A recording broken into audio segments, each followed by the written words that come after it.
watch a clock. I don't even have to watch a clock.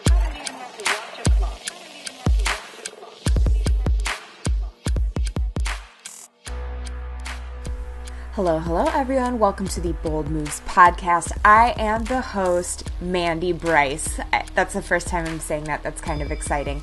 Anyway, I'm not married when I am recording this, but when this comes out, I will be married to our guest for today's episode, which is episode number 83, my husband, Tommy Brice. So exciting. Oh my goodness. Anyway, obviously I believe that he is the most hardworking, inspiring, handsome, hilarious, intelligent, I could go on and on forever, man in the universe. But hopefully when you listen to him and his story, you will agree with me. So without further ado, here is my interview with my handsome, amazing husband, Tommy Brice. Hello, everyone. Welcome to the Bold Moves podcast. This is a special edition. Even though I'm not married as I'm recording this, by the time this airs, I will be a married woman, and I am next to my fiance. So hopefully being next to each other doesn't screw up the audio quality too much. Hopefully you can hear just fine. But welcome to the podcast, Tommy. Thanks for having me. My pleasure. I actually wanted to have Tommy on at the very beginning, but he thought that it would seem like I didn't have enough people to have as guests. So we decided to save it, and I thought it would be special to have my first podcast as Mandie Brice be an interview with Tommy. So, Mrs. Brice. Yes, that's me now, apparently. So, Tommy, welcome. You know that the show is called Bold Moves. So what do you think made me want to have you on the podcast? What are the bold moves you've made? Well, I think that probably one of the bolder moves that I made was deciding to play college basketball for Marquette, even though I was not being recruited to play there. And maybe also a bold move that we decided to move to California together and start a new life out here. Those are definitely a couple bold moves. For people who are not familiar with the whole college basketball process, can you describe a little bit what the normal recruitment is for a college basketball player? Talk a little bit about Marquette and how that works, and then share your journey to becoming a Marquette basketball player? Yeah, it's a loaded question. I guess a normal process would be that you typically play high school basketball and AAU basketball, which would be not during the high school basketball season, but off season or summer.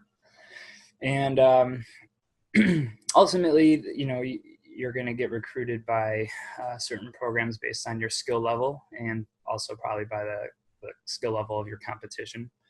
And growing up in Chicago, we actually had a lot of high level of competition, where even at Marquette, some of our best players are coming from, the city of Chicago itself. And one of the stronger recruiting lines that I think Al McGuire would say, who was a former Marquette basketball coach, is that he recruit kids from cracked sidewalks, which means the inner city, where they kind of had to learn how to be tough at a young age, growing up in a urban environment where it might not be the best situation for them as a kid, but they learn how to adapt, and they end up being tough at a young age, and they can handle challenges that you might be dealing with at the college basketball level. I did not grow up in that environment. I was recruited by some Division II schools and Division III schools. I would joke around with you that say I grew up on the boulevards. So maybe not the toughest streets growing up, but ultimately there's NCAA clearinghouse regulations that you just have to go through. Obviously ACT testing, they have to pass, and I had to actually get into Marquette. And one of the bigger decisions that allowed for me to choose them was I got into their physical therapy school as a senior in high school. And it's one of the top 12 PT programs in the country. And I have 3 older sisters, 2 of which went to Marquette. I wanted to play there since I was about 8 years old. And I guess, I tried out my first year and I didn't make it. So I decided to be a manager on the team. Worked really hard to get thrown into practices occasionally. And at the end of the year, there had been a few people who transferred and a lot of seniors that graduated, and they offered me a spot on the team my sophomore year. I love that. So obviously when you said you were being recruited by a couple Division II and Division III schools, if you had chosen that path, what would life have been like for you? It's hard to say. I mean, I think, it goes to say that there's a lot of successful business owners and coaches and even athletes that go on to play overseas that were Division II, Division III, or lower Division I basketball players. And I definitely took what I think is the road less traveled. I mean, I think some of my other walk-on companions would joke around and say that, there was only, one or two walk-ons on a team.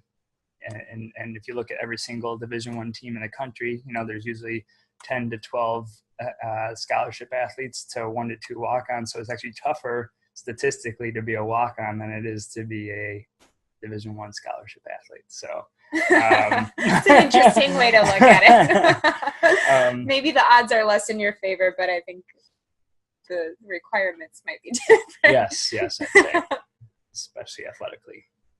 But what I mean more so is from a experience while you were in college.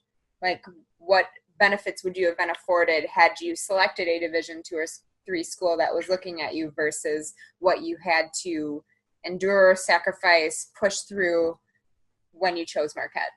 Yeah, I mean, I guess it depends. I mean, one of the schools offered me a scholarship, and perhaps you might think walking into the doors your freshman year that you're entitled to a certain amount of playing time or a certain amount of, positions or starting positions. And, I think for most things in life, nothing is really just given, it's earned. And I think my demeanor going in my freshman year into Marquette knew is that I had to go out and earn it. And I think that maybe possibly if I would have went to another school and felt like I deserved to have some sort of playing time, or I deserved to have, a lot of minutes, like I said, where most freshmen have to go out and earn it over a senior or junior or sophomore for that matter. I knew from the bat that I was going to have to just earn a spot. And I think that was a good driving point for me and kept me motivated for what had ended up being all of my freshman and all of my sophomore year. Sure. So by choosing Marquette, you gave up scholarships. Mm-hmm. You knew you had to work a lot harder, and you were never guaranteed a spot, right? So you didn't make it, you were a manager, mm-hmm. and then you just kind of, how would you describe the process of actually getting on the team? I think, coaches knew I had tried out, and there was already 4 walk-ons at the time.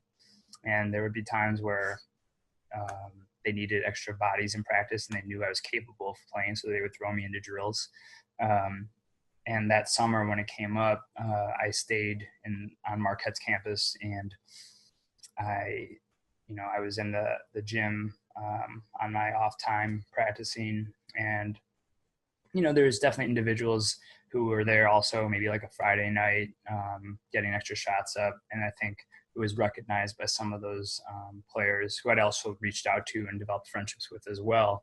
And they knew that I wanted to play. And I think that summer when they needed bodies for 5-on-5 and they were able to physically see I was capable of playing, they all reached out to Coach Crean, Tom Crean, and let them know that they think or they would like me to have a spot on the team. So your friends kind of backed you up for what would become your fellow teammates. Yes. Now, obviously, we've been together for 7.5 years, and during this time, we've sought out together a lot of different types of personal development and, read various things, watched various, movies together. Mm-hmm. And one of the things we've explored a little bit was the law of attraction. Mm-hmm. And I think we can say that we both believe in it. Yep. And one thing that impressed me before I knew what the law of attraction was is you told me a story of how you kind of used that to get on the team. Can you share that story? Yeah, I mean, I guess I didn't know the term or phrase law of attraction, but I think maybe to make a long story short, I have three older sisters, and they were all athletes in high school, and they're very much into staying active with me. And I remember they showed me the movie Rudy growing up, and um, I don't know if there's a particular scene where he does what I did. I don't think there is, but he daydreams often about being in the locker room, being present there, and thinking about dressing up and memorizing quotes from Notre Dame history. And I'll never forget, as a manager, we had to take care of some of the laundry and some of the dirty work, and we were cleaning some jerseys. And after they got out of the dryer, these were game jerseys. There was a jersey that had no name on it. So I went out and put it on, and I just wanted to see what it looked like to have it on in the locker room. And it was kind of one of those things where, when I saw it on, I felt like it was one of those things that it needed to be on me. So, yeah. I've always loved that story.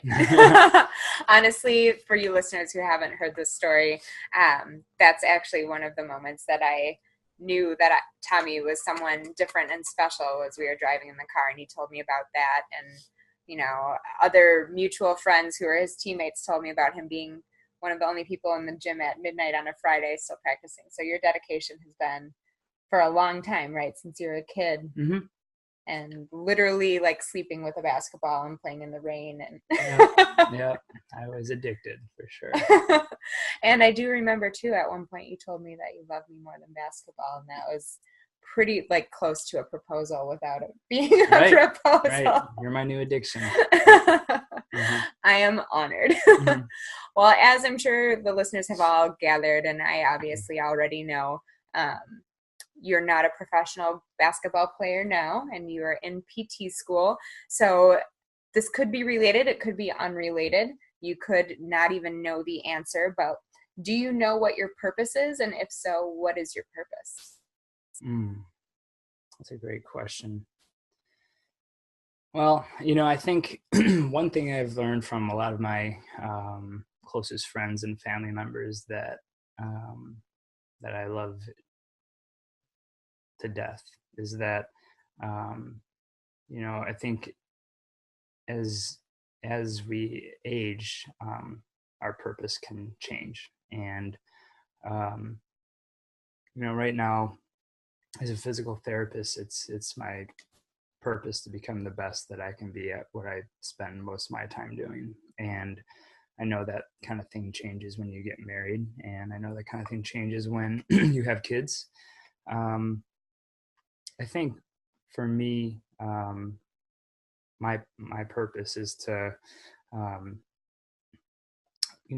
live the best life that I can possibly be living, and to impact as many people as I can around me, whether it be through physical therapy as a teacher in the profession someday, or through my feelings on nutrition and healthy lifestyle choices.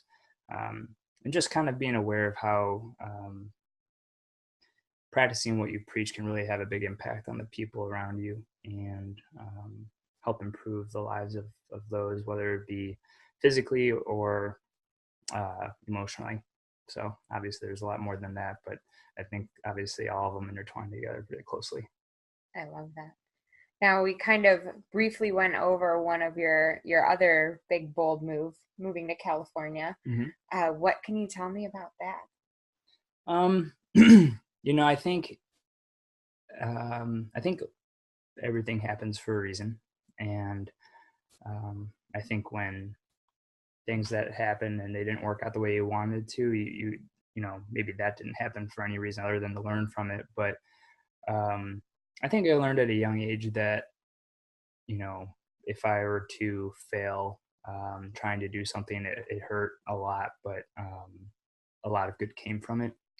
And, one of our last games for college basketball, we were in California, and it was like our third trip out west. We had been to Anaheim, or I'm sorry, San Diego. The last year we were in Anaheim, and then we'd been to Maui, which is obviously way, way west. But I think I even just at that time, I hadn't been out there to California or Hawaii at all growing up very, very much. And I learned, you know, it was such a beautiful area, and I wanted to perhaps explore the option of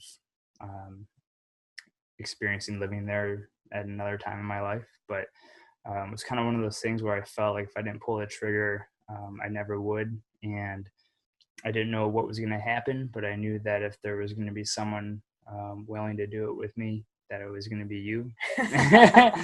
And I'm glad you did. And the rest is history. We're here now. Yeah. Yep. It's been an amazing 2.5 years. Yep.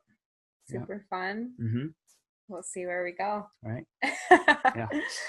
So I'm curious, it might be something we've already spoken about. It might be something else, but what is the scariest thing you've ever done? The scariest thing I've ever done. Oh man. Wow. That's tough. If you have a top 2 or 3 or something, you can narrow it down. Okay. Let me just think about this for a second.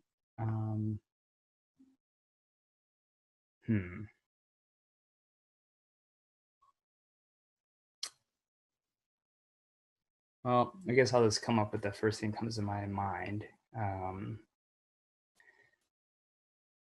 You know, I think one of the things that come up with college basketball, Division I basketball, probably more than anything, Marquette basketball is toughness, and that was kind of one of the mottos that we've had. I'm sure there's different ones every year, but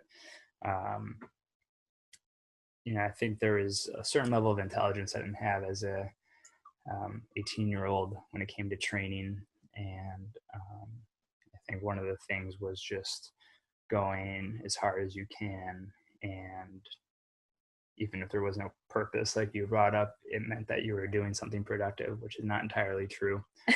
And I didn't know what I was doing going into this, but I knew that weight room sessions were pretty intense, more intense than the sessions that I spend now. And there was a time where we had to explore this leg press machine. I like how you word that. We had to explore it. Tell me about this exploration. Yeah. Well, our strength and conditioning coach at the time had set the weight to be I don't know where the standard came from, and I question it to this day, but we had to complete 30 repetitions, and it was, I don't even know, I want to say it's 600 pounds, but it wasn't, it was horizontal. So I don't know if it was actually 600 pounds of weight against me pressing, but it was a lot. And I think I got 8 times and they told us that we couldn't leave until we got it 30 times in a row. And I was the last one there, and everyone else had finished it, which is also interesting because why would some guys have to do the same as many as me when they're 100 pounds heavier and a foot taller? Right. And I don't even remember how I finished. I did another set of 8, and then it didn't count 9, and then I just repped out 20 in a row or 22 in a row. And I just remember falling on the floor, collapsing. I went into the locker room and I threw up everything that I'd eaten that night or that morning. And I think what was scarier than, I had a pounding headache. I had no idea what was going on. I think probably scarier than that was realizing years later that when I woke up the next day for another lift, I just lifted a 20-pound dumbbell and I started having a pounding headache again. And how closely that, related to my dad's recent health scare where he had a stroke, and I'm not sure what had happened, but I'm sure it was related to my brain and exertion related. But that was probably one of the scariest feelings I've ever had of illness, and how closely it resembled effort and how it did not display toughness. It's a really interesting perspective. And for anyone who's listening that's not friends of ours and doesn't know about your dad's recent health scare, do you want to sum that up? Yeah. I think that is probably a better, more realistic, scary experience for me is, the close, being close to losing a loved one. But, I mean, I'm sure there's obviously a lot of people who've listened who've lost a family member or a father. My dad's healthy and happy today, which is, thank God. But amazing, yeah. Yeah. But it was just a scary moment. He was having some chest pains. He had I think he had a stress test done, and I think the stress test was normal. But then they did some EKGs, and they were able to find a little bit of some blockage, and they gave him 2 stents, sent him home with some blood thinners, but the blood thinners caused a brain bleed. So he had a stroke and had to go into the hospital again. And then when he got discharged from the hospital, he went through a facility to kind of just learn, as a physical therapist, to walk better and drive again. And because he was off the blood thinners, he had a heart attack. So all this happened in a short period of time. But yeah, that was probably one of the scary moments for me to kind of deal with that, being across the country. Probably traveled more home from California to Chicago in 1 year than I did from Milwaukee to Chicago. Back when we lived there. Yeah, we lived there. Absolutely. So the weight room experience and the experience with your dad are both things that sort of happened to you. What about something scary that you kind of elected? It's the scariest choice you've made. Yeah. I think I'm not sure if scary is the best choice, but now I come to think about it, I mean, I remember being I was emotional, just kind of I guess scary when I proposed to you. I think it wasn't so much the decision, it's just of being with you forever. It was more so just everything that it meant from just a growing up stage. It was just becoming more responsible and becoming stronger with my faith, and sharing all that with you forever. And forever can be a scary word. I mean, there's things that I thought I would do forever too, and when I was a kid I thought I'd play basketball forever, and I still am, and I still love it. But I think I'm learning there's more important things in life, and that's bettering people around us, and I wouldn't pick the better partner than you. You're gonna make me cry. How much of this fear had to do with the fact that we were on the edge of a cliff? Yeah, I actually did not take a knee because I didn't want to be hovering above you as you sat behind a cliff that would lead right into the Pacific Ocean. So I made sure to sit down closely next to you just in case I had to grab you if you decided to faint or something. And non-threatening, that yes, tower looming over me you have a choice. Also, I didn't want you to lose the ring, so I wanted to make sure that everything was secure and safe. Yes. That's fair. Mm-hmm. So in the instances you gave with the weight room, they weren't going to let you leave until you finished. Mm-hmm. And then with your dad, that situation was obviously thrust upon you. And then I guess same sort of mindset around proposing to me. When you're scared in general, how would you advise to push through the fear and keep going? Because obviously if people are listening and they're about to do something scary, they may not have an accountability partner who's not allowing them to leave. Mm-hmm. And it might not be a situation where they don't have a choice. Mm-hmm. But in a general situation, like the proposal, or perhaps choosing to move to California, or choosing to go to a school where you're not guaranteed to even play basketball, and that's been such a big commitment. Mm-hmm. What would you say to advise someone on how they can still go after their dreams, mm-hmm. even though they're scared?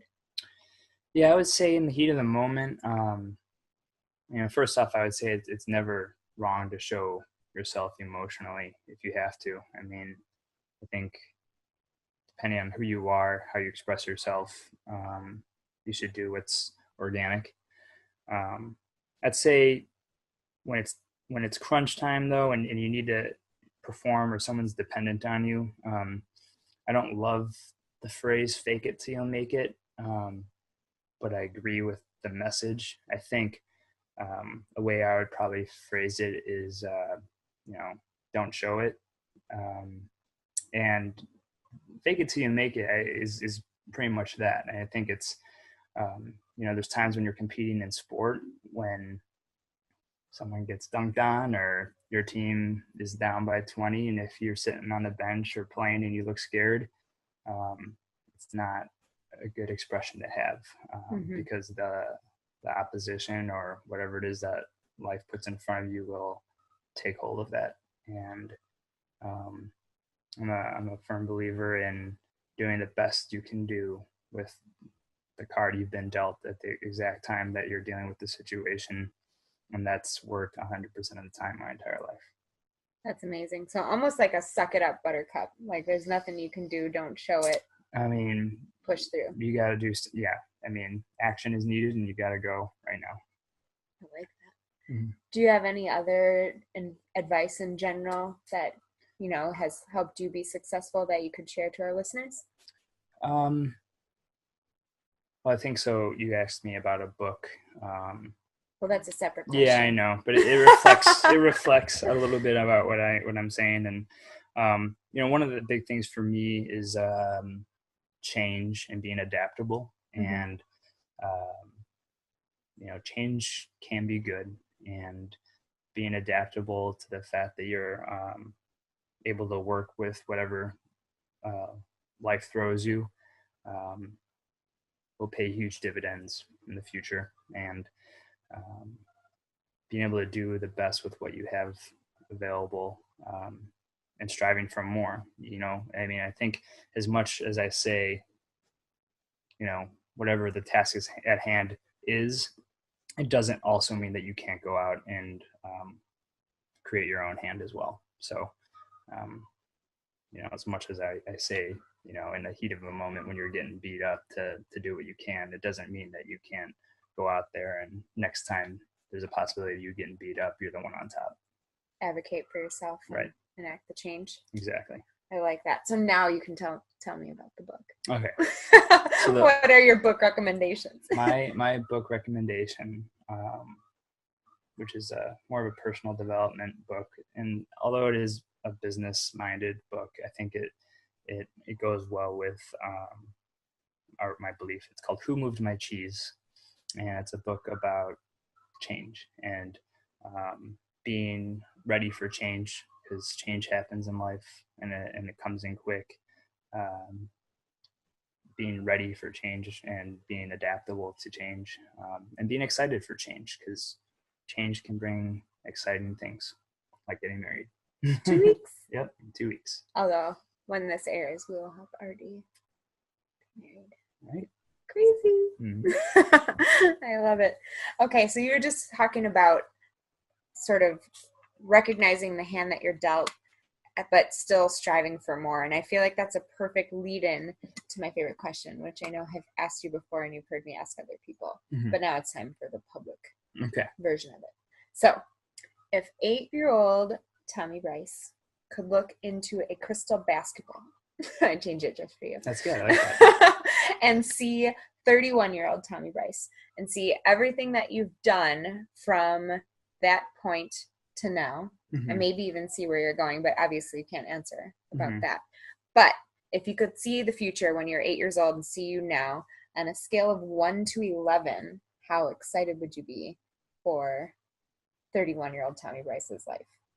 Well, I think after the shock of realizing that the crystal ball didn't show me holding up an NBA championship trophy for the Chicago Bulls, I think he would rank it a 10 and be happy that I'm still dreaming and I can still be a kid at heart and know how to have fun, and that it's never too late to have goals and it's never too late to be successful.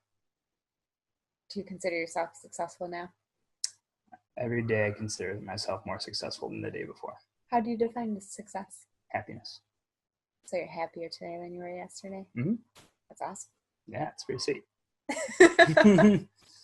All right, so if anybody wants to find you online to track your success and see what you're dreaming about and what comes of it. Yeah. Where are the best places to find you online? Not really on my game with staying consistently publishing things on social media, Facebook and Twitter, but if you want to see me outside of my spectrum goofing off, you can follow me on Snapchat. Is your Snapchat public? No, but I can make it public. Everyone will know that you're a believer. He's a believer. Yeah. If you follow me on Snapchat, I actually just posted him. I don't believe all of his lifestyle choices. You don't believe them? Nope. Just his singing. That's fair. We do some singing on Tommy's Snapchat, and I'll put his little ghost in the show notes. So this is episode number 81. All right. 81. Or no, it's 83, actually. 83. Okay. So mandiem.com/episode 83, and I will say that in the outro too. But that's where you'll be able to find Tommy, and I'll put his Instagram and Twitter links too, so that, you know, just don't hold your breath for a tweet or a post, because they are few and far between. Yeah. Because you're enjoying life, right? You're not posting more. Yeah. And we have kittens. Mm-hmm. All right. Thank you so much for taking the time to sit with me on our couch and Absolutely. have a little chat about your life and how you've inspired me. I've always appreciated that. And that's part of why I picked you. Well, I'm glad you did. It's an honor to be part of your podcast. You've had some very inspirational people on here. Keep people inspired. You're making good change for the world. And Refugio's in. I just love that man so much, and hopefully you also love him because he's amazing, and I hope you enjoyed his story the way that I always enjoy it. I even learned a couple things just chatting with him in that way, so that was really fun for me. Anyway, if you would like more information, you can go to the show notes, www.mandiem.com/episode 83, since this is the 83rd episode airing while I am on my honeymoon with Tommy. So please enjoy that. Check that out. Also, please share this podcast with anyone you think might be interested in it. Also, make sure you subscribe so that you're staying tuned for this Friday's challenge from Tommy, and leave a review on iTunes if you feel so inclined. I would love it and consider it a fabulous wedding present from you to Tommy and I, so that we can get more ears on this and hopefully encourage more people to follow their dreams the way that Tommy has, the way I have, and the way that so many other of the Bold Moves podcast guests have. All right, thank you so much for listening, as always, and have a sparkly day. Bye-bye.